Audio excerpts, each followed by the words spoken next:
एखादा पदार्थ पचायला हलका म्हणजे तो लघु आणि एखादा पदार्थ पचायला जड त्याला गुरु असे शब्द आयुर्वेदात वापरलेले आहेत। असे पदार्थ जेव्हा तुम्ही वापरता तेव्हा तुम्हाला 100पर्यंतचा प्रवास हा घोड्यावरनं करायचा आहे।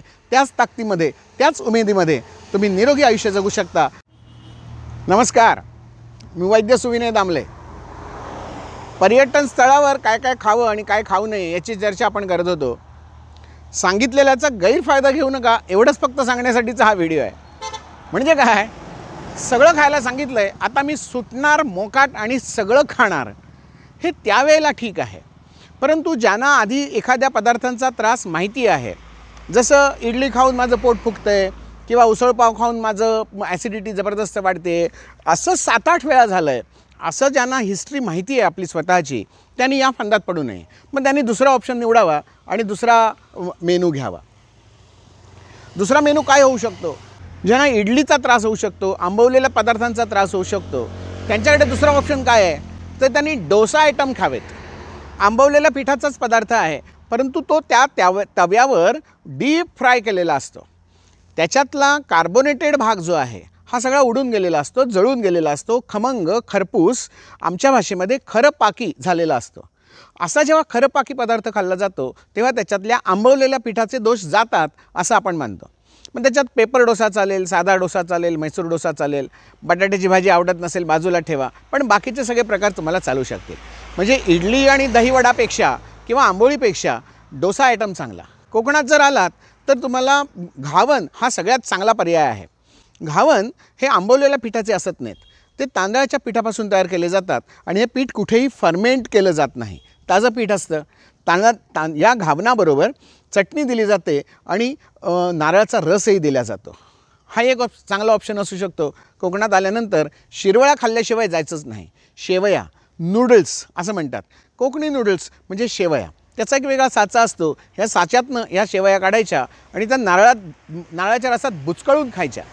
काटा चमचा वगैरे काही नाही, हे जे देवाने 5 बोटं दिलेली आहेत तीच अख्खीच्या अख्खी त्या नारळाच्या रसात बुडवायची आणि ते कौशल्याने खाणं हे कोकणी माणसाला जमू शकतं। काही वेळा अशी धार येते, येऊ द्यावी, त्यातही मजा असते। जे पदार्थ जसे खाल्ले पाहिजेत ते तसेच खाल्ले पाहिजेत। आता चायनीज नूडल्स जर खायचे असतील तर त्या तुम्ही हाताने कशा खाणार? त्याला तो चायनीज चमचाच लागतो। जे पदार्थ जसे खाल्ले पाहिजेत त्या स्टाईलमध्ये ते पदार्थ उसी अंदाज से खाना चाहिए।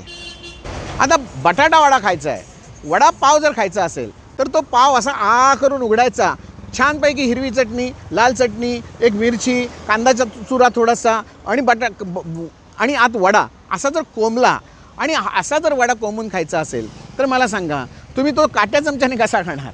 त्याला असा दोन्ही हातात धरायचा आणि चावून चावून फस्त करायचा। वडापाव खाण्याचं हे एक सिक्रेट आहे, तो त्याच पद्धतीने खाल्ला पाहिजे। पुन्हा सांगतो की एखादा पदार्थ आपल्याला पचतो की नाही ह्याची वारंवार ट्रायल घ्यावी आणि यासाठी हे पदार्थ खावेत। आणि पहिल्यापासून जे पदार्थ आपण खाल्लेले असतात ते पदार्थ आपल्याला पचतात। वय वाढत जातं, देश बदलतो, वातावरण बदलतं, ऋतू बदलतो, त्यानुसार हे पदार्थसुद्धा पचण्याचं टायमिंग बदलत जातं। आपल्याला प्रत्येकाला पोटात पचनाची एक वेळ ठरलेली असते। लहान मुलांची भूक खूप असते, खेळत असतात, उड्या मारत असतात, थोडासा व्यायाम चांगला होत असतो, त्यांना वारंवार भूक लागते। अगदी तानी बाळं असतात, त्यांना दर 2 तासांनी भूक लागते। जसजसं वय वाढत जातं तसतशी भूक कमी होत जाते आणि कंट्रोल डाएट आपण घेऊ शकतो। दिवसातनं 2 वेळा 3 वेळा लिमिटेड वेळेत आपण भरपूर खाऊन घेऊ शकतो आणि ते पचवू शकतो। आणखीन वय वाढलं, 60 नंतरचं आयुष्य जेव्हा पुढे येतं तेव्हा हा खाण्याचा वेळसुद्धा आपल्याला बदलला पाहिजे आणि टायमिंगसुद्धा बदललं पाहिजे।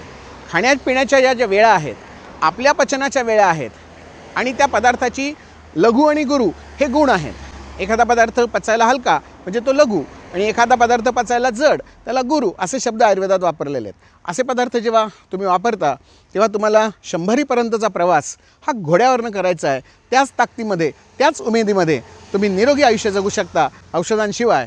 कारण अन्न हे पूर्ण ब्रह्म म्हटलेलं आहे। नावं ठेवत खाल्लं की त्रास होणार, नावं न ठेवता खाल्लं तर तोच आहार तुमचं औषध म्हणून काम करणार। धन्यवाद।